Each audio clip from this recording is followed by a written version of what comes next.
Ladies and gentleman अस्सलाम वालेकुम। उम्मीद है तमाम अहबाब बखैर वाफियत होंगे। एक क्वेश्चन किया जाता है कि जी हमारे पैकेजेस की मुद्दत कितनी है, तो मैं उसकी थोड़ी सी वजाहत कर देना चाहता हूँ। एक्चुअली हुआ ये था कि स्टार्ट की जो हमारी पीडीएफ फाइल थी उसमें बाय मिस्टेक तमाम पैकेजेस के नीचे लिख दिया गया था 7 मंथ फॉर कैपिटल रिटर्न। वो इनफैक्ट जो सबसे बड़ा पैकेज है तो वो उसकी मुद्दत थी। अब ये ज़हन में रखिएगा कि ये मंथली आरओआई बेस्ड सिस्टम है और 5x या 9x ये फार्मूला इसके ऊपर लागू होता है। जो आप देखना चाहते हैं कि जी मुद्दत कितनी है, तो मैं तमाम अहबाब से गुजारिश करना चाहूँगा कि if you are really serious and sincere with your self, तो थोड़ा सा इस दिमाग को इस्तेमाल करें। इंशाल्लाह इसको इस्तेमाल करेंगे तो ये और बढ़ेगा। पेपर पेन सामने रखें, कैलकुलेटर सामने रखें, पीडीएफ को खोल के सामने रखें।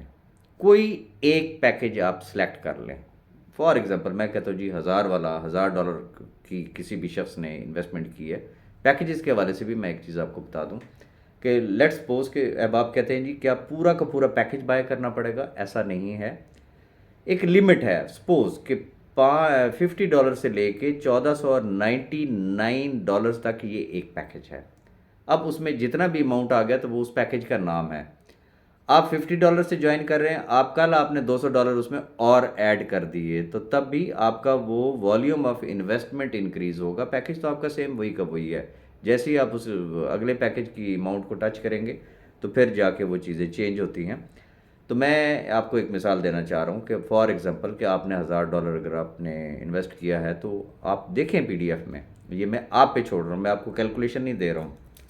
मैं चाहता हूँ कि अगर आपने फ्यूचर के रियल रोल मॉडल बनना है तो ये कैलकुलेशंस आप खुद करें और अपनी टीमों को आप दें।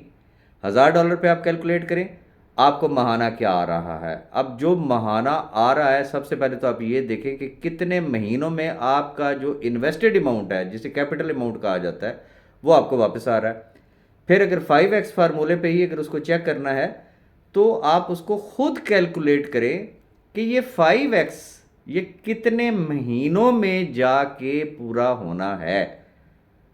तो थोड़ा सा काम खुद करें, जिम्मेदारी ले, ओन करें इन चीज़ों को।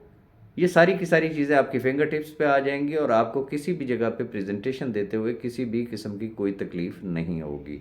मेरी बात का बुरा भी महसूस ना कीजिएगा। This is the part of training और सिर्फ उनके